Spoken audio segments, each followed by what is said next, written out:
লক্ষ্যবস্তু প্লাস বিম্ব সমান আমার কত হতে হবে 6। আসসালামু আলাইকুম প্রিয় শিক্ষার্থীরা, সোহেল একাডেমিক ইয়ারের পক্ষ থেকে সবাইকে শুভেচ্ছা এবং অভিনন্দন। সাথে আছে মোহাম্মদ সোহেল রানা। আজকে আমি আলোচনা করব দশম শ্রেণীর পদার্থবিজ্ঞানের আলোর প্রতিফলনের সবচেয়ে গুরুত্বপূর্ণ একটা টপিকস নিয়ে। এই টপিকস থেকে তোমাদের পরীক্ষায় 80% প্রশ্ন কমন পড়বে।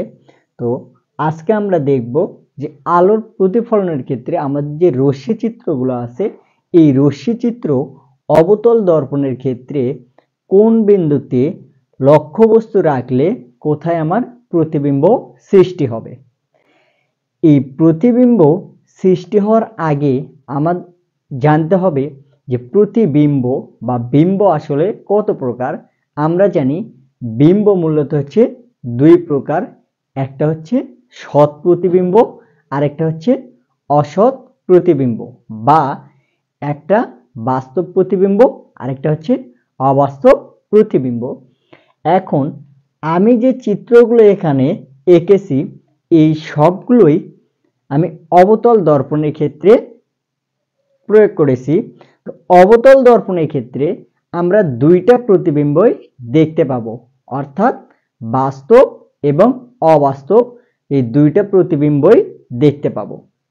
এবং কখন কোন বিন্দুতে লক্ষ্যবস্তু রাখলে আমরা বাস্তব এবং অবাস্তব দুইটা প্রতিবিম্বই পাবো, এই বিষয়টা নিয়ে আজকে আমি আলোচনা করব। দর্পণের রশ্মি চিত্রের প্রতিবিম্বের ক্ষেত্রে আমাদের যে তিনটা বিষয় মনে রাখতে হবে। প্রথম বিষয়টা হচ্ছে অবস্থান। তার মানে আমার বিম্বের অবস্থানটা কোথায় হচ্ছে এটা আমার উল্লেখ করতে হবে। তারপরে হচ্ছে আকৃতি, বিম্বের আকৃতিটা কেমন হবে, লক্ষ্যবস্তুর চেয়ে ছোট হবে নাকি বড় হবে, এটা উল্লেখ করতে হবে। 3 নম্বরে উল্লেখ করতে হবে আমার প্রকৃতি, অর্থাৎ বিম্বটা বাস্তব হবে নাকি অবাস্তব হবে।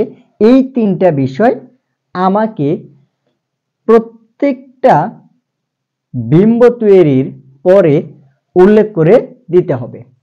প্রথমেই আমরা দেখব যে এখন দেখো আমি এখানে একটা দর্পণ নিয়েছি, এম প্রাইমটা হচ্ছে একটা অবতল দর্পণ, এবং এই দর্পণের এটা হচ্ছে আমার প্রধান অক্ষ এবং পি হচ্ছে দর্পণের মেরুবিন্দু।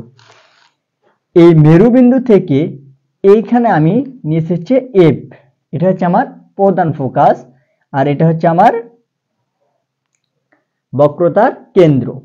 এখন সি থেকে পি এটা কি, এটা হচ্ছে আমার প্রধান অক্ষ। এই প্রধান অক্ষের উপরে আমি কয়েকটা বিন্দু নিয়েছি যেগুলোকে আমি নাম্বারিং করিয়েছি 1 2 3 4 5 6। এই 6টা পয়েন্টে আমি কি করছি, ভাগ করেছি। এখন আমরা যখন রশ্মি চিত্র থেকে প্রতিবিম্ব বা লক্ষ্যবস্তু থেকে প্রতিবিম্ব কোথায় গঠিত হবে এটা নিয়ে আলোচনা করব, তখন দেখব আমাদের লক্ষ্যবস্তুগুলো এই 6টা পয়েন্টেই অবস্থিত হবে। ঠিক আছে, তাহলে এখানে যে আমি একটা অবতল দর্পণ নিয়েছি, এই অবতল দর্পণের ক্ষেত্রে যে আমার লক্ষ্যবস্তু প্লাস বিম্ব সমান আমার কত হতে হবে, 6 হতে হবে বা 6 হতে হবে। অর্থাৎ আমি লক্ষ্যবস্তু প্লাস বিম্ব এই দুইটা যোগ করলে আমার যোগফলের মান কত হবে, 6 হতে হবে। তাহলে আমার যে জায়গায় গিয়ে আমার 6 মিল হবে সেখানে আমার প্রতিবিম্ব গঠিত হবে। এই যে 6টা পয়েন্ট তোমরা দেখতে পাচ্ছ, এই 6টা পয়েন্টের প্রত্যেকটা বিন্দুতে কি থাকবে, লক্ষ্যবস্তুটা অবস্থান করবে। এই 6টা পয়েন্টের বাহিরে কোথাও লক্ষ্যবস্তুর অবস্থান তোমাদের পরীক্ষায় দেওয়া থাকবে না। এখন এই যে 1 নাম্বার পয়েন্ট বা 1 নাম্বার যেটা দেখতেছো এটা হচ্ছে আমার অসীম, অর্থাৎ অসীম থেকে যদি কোনো আলোকরশ্মি বা অসীম থেকে যদি কোনো লক্ষ্যবস্তুর আলোকরশ্মি এই অবতল দর্পণে আপাতিত হয় তাহলে আমার প্রতিবিম্বটা কোথায় হবে। তাহলে এখন দেখো আমার লক্ষ্যবস্তুটা আছে কোথায়, 1 এ, তার মানে অসীমে আছে। এখন তাহলে এই 1 এর সাথে আমার কত যোগ করলে 6 হবে, তার মানে 1 এর সাথে আমার 5 যোগ করলে কত হচ্ছে, 6 হচ্ছে। তার মানে অসীম থেকে যদি কোনো আলোক রশ্মি এসে দর্পণে আপাদিত হয়, তাহলে আমার প্রতিবিম্বটা সৃষ্টি হবে কোথায়, পাশে, অর্থাৎ ফোকাস বিন্দুতে প্রতিবিম্বটা সৃষ্টি হবে। আবার এরপরে 2 নাম্বার, অর্থাৎ বক্রতার কেন্দ্রের বাইরে যদি কোনো লক্ষ্যবস্তুকে রাখা হয়, এই ক্ষেত্রে প্রতিবিম্বটা কোথায় হবে, তাহলে আমি লক্ষ্যবস্তু রাখছি কোথায়, 2 এ, তার মানে 2 + 4, তাহলে হচ্ছে 6 হচ্ছে। তাহলে এখন দেখো আমার 4 কোথায় আছে, 4 হচ্ছে বক্রতার কেন্দ্র আর ফোকাস বিন্দুর মাঝখানে।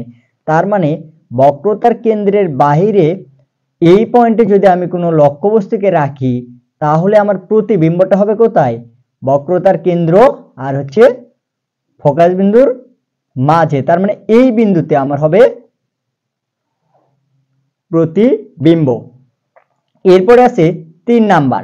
3 নাম্বার পয়েন্টটা আমি কি করেছি, 3 নাম্বার পয়েন্টটা হচ্ছে আমার বক্রতার কেন্দ্র। তাহলে এই যে বক্রতার কেন্দ্র, এই বক্রতার কেন্দ্রে যদি আমি কোনো লক্ষ্যবস্তুকে রাখি, তাহলে আমার প্রতিবিম্বটা বক্রতার কেন্দ্রেই সৃষ্টি হবে। ঠিক আছে, এরপরে দেখো আমার হচ্ছে এই 4 নাম্বার পয়েন্টে যদি কোনো লক্ষ্যবস্তুকে রাখা হয়, তাহলে তার প্রতিবিম্বটা কোথায় হবে, 2 নাম্বার পয়েন্টে সৃষ্টি হবে, অর্থাৎ এই যে বক্রতার কেন্দ্রের বাইরে প্রতিবিম্ব কি হবে, তৈরি হবে। এরপরে আছে 5 নাম্বার। 5টা হচ্ছে আমার প্রধান ফোকাস। এই প্রধান ফোকাসে যদি আমি কোনো লক্ষ্যবস্তুকে রাখি বা প্রধান ফোকাসে যদি কোনো লক্ষ্যবস্তু অবস্থান করে, তাহলে প্রতিবিম্বটা তৈরি হবে কোথায়, অসীমে। কেননা এই 5 এর সাথে 1 যোগ করলে আমার 6 হচ্ছে, আর 1টা হচ্ছে কি, 1টা হচ্ছে অসীম। তার মানে ফোকাস বিন্দুতে যদি কোনো লক্ষ্যবস্তু রাখা হয়, এই ক্ষেত্রে আমার যে প্রতিবিম্ব তৈরি হবে, সেই প্রতিবিম্বটা হবে অসীমে। আচ্ছা, এর আগে তোমাদেরকে বলেছিলাম যে আমরা এই যে অবতল দর্পণের ক্ষেত্রে কি পাবো, বাস্তব এবং অবাস্তব উভয় প্রতিবিম্বই পাবো। এখন এই যে আমি 1 থেকে 4 পর্যন্ত, 1 থেকে 4 পর্যন্ত এই 1 2 বা 1 2 3 4, এই যে 4টা বিন্দুতে আমি যদি কোনো লক্ষ্যবস্তু অবস্থান করাই, বা এই 4টা বিন্দুতে যদি কোনো লক্ষ্যবস্তু অবস্থান করে, তাহলে আমরা যে সকল প্রতিবিম্ব পাবো, সবগুলো প্রতিবিম্ব হবে বাস্তব প্রতিবিম্ব। এখন বাস্তব প্রতিবিম্ব যে সৃষ্টি হবে, এর শর্ত হচ্ছে আমি এই প্রধান অক্ষের যে তলে লক্ষ্যবস্তুটাকে রাখবো, তার অপোজিট তলে, তার মানে বিপরীত তলে কি হবে, প্রতিবিম্ব সৃষ্টি হবে। আরেকটা শর্ত হচ্ছে বাস্তব প্রতিবিম্বের ক্ষেত্রে লক্ষ্যবস্তুর উল্টো প্রতিবিম্ব তৈরি হবে।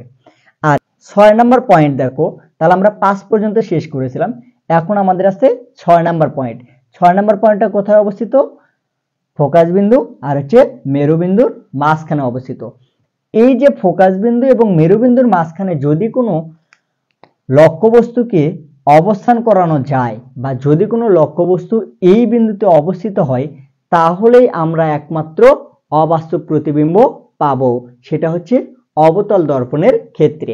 কেননা এই যে 5 নাম্বার পয়েন্টটা, 6 নাম্বার পয়েন্টটা আছে, এই 6 নাম্বার পয়েন্টে দেখো এরপরে আর কোনো কি নেই, সংখ্যা নেই।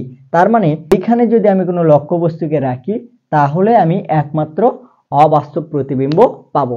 এই কারণে এখান থেকে একটা প্রশ্ন হয় যে কখন আমরা বাস্তব এবং অবাস্তব প্রতিবিম্ব পাবো। এখন দেখো এই যে রশ্মি চিত্রগুলো আমি অঙ্কন করেছি, আমি যে নিয়মটা বললাম, এই নিয়মের সাথে আমার এই রশ্মি চিত্রগুলো মেলে কিনা। তাহলে আমরা প্রথম চিত্রটা দেখব যে বক্রতার কেন্দ্রের বাহিরে, মনে করি এম আর এম প্রাইম একটা অবতল দর্পণ, এবং পি আর সিটা হচ্ছে এর প্রধান অক্ষ, সিটা হচ্ছে বক্রতার কেন্দ্র, এফটা হচ্ছে ফোকাস বিন্দু। এখন বক্রতার কেন্দ্রের বাহিরে, তার মানে এই পয়েন্টটা হচ্ছে আমার 2 নাম্বার পয়েন্ট। এই যে বক্রতার কেন্দ্রের বাহিরে এ এবং বি একটা লক্ষ্যবস্তু অবস্থিত। এখন এই লক্ষ্যবস্তু থেকে একটা আলোক রশ্মি দর্পণের আর বিন্দুতে আপতিত হয়ে প্রধান ফোকাস দিয়ে প্রতিফলিত হয়ে কিউ বরাবর গমন করবে। এই লক্ষ্যবস্তু থেকে আরেকটা আলোক রশ্মি বক্রতার কেন্দ্র দিয়ে দর্পণের ডি বিন্দুতে আপতিত হবে। এখন আমরা জানি বক্রতার কেন্দ্র দিয়ে যদি কোনো আলোক রশ্মি গমন করে তাহলে এটা যে পথে আপতিত হবে সেই পথে প্রতিফলিত হয়ে ফিরে যাবে। এই কারণে দেখো এটা বক্রতার কেন্দ্র দিয়ে আপতিত হয়ে ডি বিন্দুতে আপতিত হয়ে আবার এই বরাবর প্রতিফলিত হচ্ছে। এখন আর কিউ রশ্মি এবং বিডি রশ্মিটা এইখানে দেখো একটা বিন্দুতে ছেদ করেছে, তাহলে এই যে বিন্দুতে ছেদ করলো এর উপরে যদি আমি একটা লম্ব টানি তাহলে এখানে দেখো এটা হচ্ছে এ আর হচ্ছে এটা হচ্ছে বি প্রাইম। তাহলে এই এ বি প্রাইম রশ্মিটাই হবে এ বির প্রতিবিম্ব, অর্থাৎ এ বি প্রাইম এই রশ্মিটাই হবে এ এবং বি লক্ষ্যবস্তুর প্রতিবিম্ব। এখন দেখো তাহলে এর অবস্থানটা কোথায় হচ্ছে, এর অবস্থানটা আমরা লিখতে পারি, অবস্থান হচ্ছে ফোকাস বিন্দু আর হচ্ছে বক্রতার কেন্দ্রের মাঝে। আকৃতি কেমন হবে, আকৃতি দেখো তো কি হচ্ছে লক্ষ্যবস্তুর চেয়ে কি হবে অনেক ছোট, তাহলে আকৃতি হবে খর্বিত। তাহলে আকৃতি হচ্ছে খর্বিত। প্রকৃতি কেমন হবে, দেখো এটা ছিল সোজা আর এটা হচ্ছে কি উল্টা। তাহলে আমি বলেছিলাম যে বাস্তব প্রতিবিম্বর শর্ত হচ্ছে যে প্রতিবিম্বটা সৃষ্টি হবে সেটা কি হবে উল্টা হবে। তাহলে আমি প্রকৃতির ক্ষেত্রে লিখতে পারি কি হবে বাস্তব এবং উল্টা। উল্টা ক্লিয়ার। তাহলে 2 নাম্বার যে নিয়মটা ছিল এটার সাথে আমার এই রশ্মি চিত্রটা কি আছে মিলে গেছে। আশা করি ক্লিয়ারলি তোমরা বুঝতে পারছো। এরপরে দেখো 2 নাম্বার এখানে একটা চিত্র অঙ্কন করেছি, এই চিত্রটার ক্ষেত্রে আমার এই যে 3 নাম্বার যে নিয়মটা আছে এটার সাথে সংগতিপূর্ণ। এখন 3 নাম্বারে কি বলা হয়েছিল, 3 নাম্বারে বলা হয়েছিল যে বক্রতার কেন্দ্রে অর্থাৎ 3 নাম্বার পয়েন্টে যদি কোনো লক্ষ্যবস্তু রাখা হয় তাহলে তার প্রতিবিম্বটা বক্রতার কেন্দ্রেই গঠিত হবে। তাহলে আমি ধরে নিলাম এটা হচ্ছে একটা বক্রতার কেন্দ্র, এই বক্রতার কেন্দ্রে এ বি একটা লক্ষ্যবস্তু অবস্থিত। তাহলে এ বি লক্ষ্যবস্তু থেকে দুইটা আলোক রশ্মি এই এম এম প্রাইম দর্পণে আপতিত হবে। তাহলে প্রথম আলোক রশ্মিটা বি থেকে দর্পণে আর বিন্দুতে আপতিত হয়ে প্রধান ফোকাস দিয়ে গমন করবে। আবার আরেকটা আলোক রশ্মি বি থেকে প্রধান ফোকাস দিয়ে দর্পণের ডি বিন্দুতে আপতিত হয়ে প্রধান অক্ষের সমান্তরালে প্রতিফলিত হয়ে ফিরে যাবে। এখন দেখো এই যে আর কিউ প্রতিফলিত রশ্মি এবং ডি প্রতিফলিত রশ্মিদ্বয় পরস্পর বি প্রাইম বিন্দুতে মিলিত হয়েছে। এখন এই সিপি থেকে যদি আমি একটা লম্ব অঙ্কন করি তাহলে দেখো এ বি প্রাইম একটা লম্ব পাবো। তাহলে এই যে এ এবং বি লক্ষ্যবস্তুটার প্রতিবিম্ব কি হবে, এই এ বি প্রাইমটাই হচ্ছে এ বি এর প্রতিবিম্ব। তাহলে কি এর প্রতিবিম্ব কি হবে এ বি প্রাইম, এই এ বি প্রাইমটা হচ্ছে এ বি এর প্রতিবিম্ব। তাহলে এখানে দেখো আমার এখানে ছিল 3 নম্বরে যদি কোনো অর্থাৎ বক্রতার কেন্দ্রে যদি কোনো লক্ষ্যবস্তুকে রাখা হয় তাহলে তার প্রতিবিম্ব বক্রতার কেন্দ্রেই গঠিত হবে। তাহলে এটা গেল আমার 3 নম্বরের ক্ষেত্রে। আচ্ছা 4 নম্বরে বলা হয়েছিল যে 4 নম্বর দেখো, তাহলে 4 নম্বরে বলা হয়েছিল বক্রতার কেন্দ্র এবং ফোকাস বিন্দুর মাঝখানে। তাহলে বক্রতার কেন্দ্র এবং ফোকাস বিন্দুর মাঝে আমার কত নম্বর পয়েন্ট অবস্থিত, আমার হচ্ছে 4 নম্বর পয়েন্টটা অবস্থিত। এখন বক্রতার কেন্দ্র আর ফোকাস বিন্দুর মাঝে যদি কোনো লক্ষ্যবস্তুকে রাখি তাহলে শর্ত অনুসারে আমার প্রতিবিম্ব তৈরি হবে কোথায় 2 নম্বর বিন্দুতে অর্থাৎ বক্রতার কেন্দ্রের বাহিরে। তাহলে আমরা দেখি যে আসলে বক্রতার কেন্দ্রের বাহিরে প্রতিবিম্বটা হয় কিনা। তাহলে আমি ধরে নিলাম সি এবং এফ এর মাঝে অর্থাৎ বক্রতার কেন্দ্র এবং ফোকাস বিন্দুর মাঝে এ এবং এ বি একটা লক্ষ্য বস্তু। তাহলে এই এ বি থেকে একটা আলোক রশ্মি দর্পণের আর বিন্দুতে আপতিত হয়ে অর্থাৎ প্রধান অক্ষের সমান্তরালে আর বিন্দুতে আপতিত হয়ে প্রধান ফোকাস দিয়ে গমন করে কিউআর পথে প্রতিফলন ঘটে। আবার এই যে বি বিন্দু থেকে আরেকটা আলোকরশ্মি প্রধান ফোকাস দিয়ে দর্পণের ডি বিন্দুতে আপতিত হয়ে প্রধান অক্ষের সমান্তরাল হয়ে ডিই বরাবর আপতিত হয়। এখন এই আর কিউ আপতিত রশ্মি এবং ডি আপতিত রশ্মি পরস্পরকে বি প্রাইম বিন্দুতে ছেদ করে।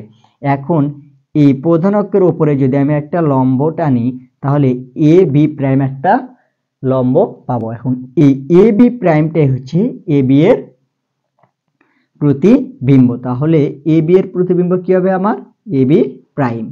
এই ক্ষেত্রে দেখো আমার প্রতিবিম্বের আকৃতিটা কেমন হবে আর প্রতিবিম্বের অবস্থানটা কোথায় কোথায় হচ্ছে। তাহলে এই চিত্রের ক্ষেত্রে আমার প্রতিবিম্বের অবস্থানটা হচ্ছে বক্রতার কেন্দ্রের বাহিরে। তাহলে এটা কি হবে বক্রতার কেন্দ্রের বাহিরে, কেন্দ্রের বাহিরে। আচ্ছা, আকৃতি কেমন হবে?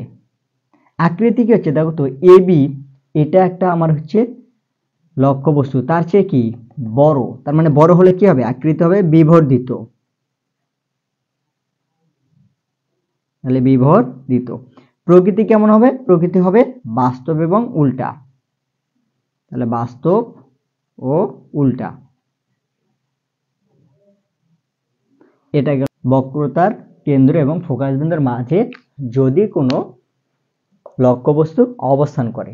এরপরে আসবো আমরা যদি ফোকাস বিন্দুতে অর্থাৎ 5 নম্বর পয়েন্টে যদি কোনো লক্ষ্যবস্তু অবস্থিত হয় তাহলে এই ক্ষেত্রে আমার প্রতিবিম্বটা কোথায় হবে। এখন দেখো আমি ধরে নেই এফটা হচ্ছে এম এবং এম প্রাইম অবতল দর্পণের এফটা হচ্ছে একটা ফোকাস বিন্দু। এখন এই ফোকাস বিন্দুতে এ বি একটা লক্ষ্যবস্তু রাখা আছে। এখন এ বি থেকে একটা আলোকরশ্মি প্রধান অক্ষের সমান্তরালে তার মানে এটা প্রধান অক্ষ এর সমান্তরালে দর্পণের ডি বিন্দুতে আপাতিত হয়ে প্রধান ফোকাস দিয়ে প্রতিফলিত হয়ে ফিরে আসে। কোন পথে? দেখো ই পথে প্রতিফলিত হয়ে ফিরে আসে। এখন এই যে দেখো এফ, এই এফ এর আগে বা প্রধান অক্ষের প্রধান ফোকাসের সামনে আর কোনো বিন্দু নেই। এখন আরেকটা আলোকরশ্মি কিভাবে গমন করবে? আরেকটা আলোকরশ্মি দর্পণে এমনভাবে আপাতিত হবে যেন দেখে মনে হয় এটা প্রধান বক্রতার কেন্দ্র থেকে আপাতিত হচ্ছে। তার মানে এই যে এই বরাবর দেখো এখান থেকে আর বিন্দুতে আপাতিত হয়ে এটা বক্রতার কেন্দ্র দিয়ে কি হবে প্রতিফলিত হয়ে ফিরে আসবে। এখন এই রশ্মিটাকে যদি আমি পেছনের দিকে বর্ধিত করে দেখব, এই রশ্মিটা দেখো বক্রতার কেন্দ্র দিয়ে কি করতেছে গমন করতেছে। এখন এই দিকে যতই আসতেছে দেখো এখানে দেখো যে আমার দুইটা রশ্মির মাঝখানের দূরত্ব কি হচ্ছে ক্রমশ কমে যাচ্ছে। মানে কোনো একটা সময় যা এই রশ্মি দুটো কি হবে পরস্পর মিলিত হবে। সেই ক্ষেত্রে আমার কি হবে যে প্রতিবিম্বটা তৈরি হবে সেটা হবে অসীমে। তাহলে আমার বলা হয়েছিল যে 5 নম্বরে যদি কোনো লক্ষ্যবস্তু রাখা হয় অর্থাৎ প্রধান ফোকাসে রাখা হয় তাহলে আমার যে প্রতিবিম্বটা তৈরি হবে সেই প্রতিবিম্ব কোথায় হবে অসীমে হবে। তাহলে প্রতিবিম্বের অবস্থান কোথায় হবে? অবস্থান কোথায় হবে অসীমে। এই চিত্রের ক্ষেত্রে আকৃতি কেমন হবে? আকৃতি হবে বিবর্ধিত। বিবর্ধিত। প্রকৃতি কেমন হবে? তাহলে প্রকৃতি তো আমরা জানি না, প্রকৃতি কেমন হবে বাস্তব হতে পারে অবাস্তব হতে পারে। তাহলে প্রকৃতি কেমন হবে? প্রকৃতি হবে বাস্তব এবং উল্টা। এটা গেল আমার ফোকাস বিন্দুতে যদি কোনো লক্ষ্যবস্তু রাখা হয়।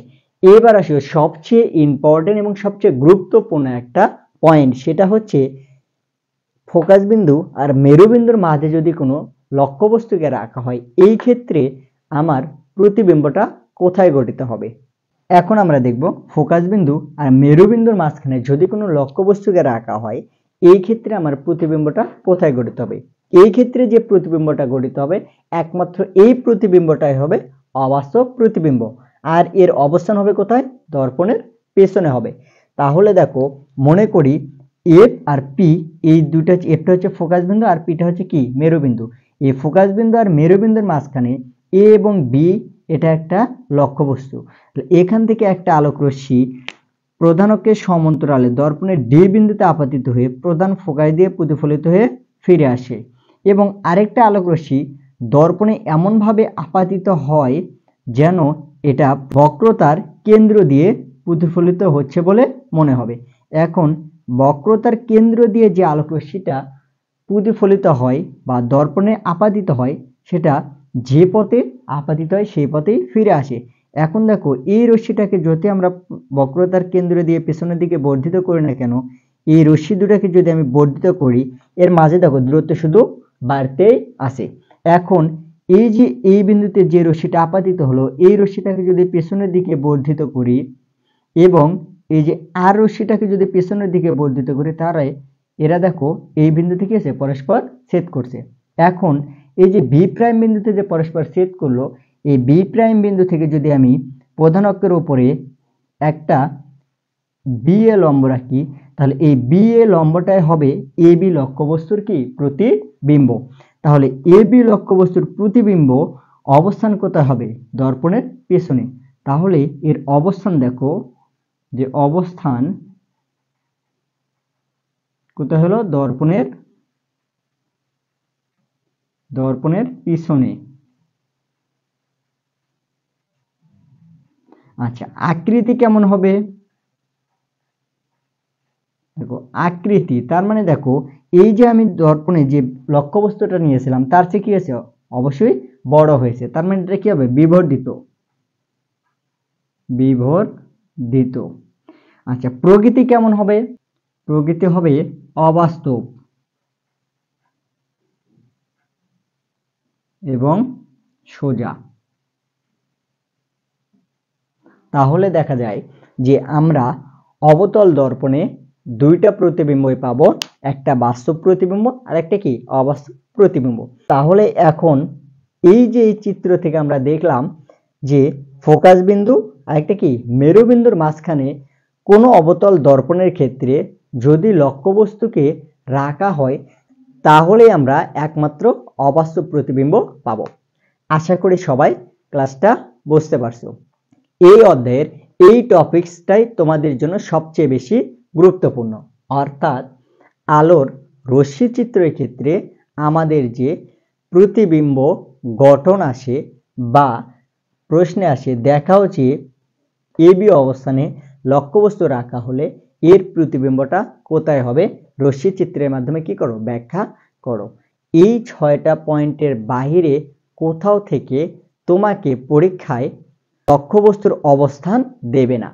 আশা করি এই ক্লাসটা যদি মনোযোগ দিয়ে করো, তাহলে তোমরা অবশ্যই বুঝতে পারবা যে লক্ষ্যবস্তুটা যেখানেই দেখ না কেন, যেভাবে প্রশ্ন করুক না কেন, অ্যান্সার করা অবশ্যই সহজ হবে। ধন্যবাদ সবাইকে। আজকের মতো ক্লাসটা এই পর্যন্তই শেষ করছি। আসসালামু আলাইকুম।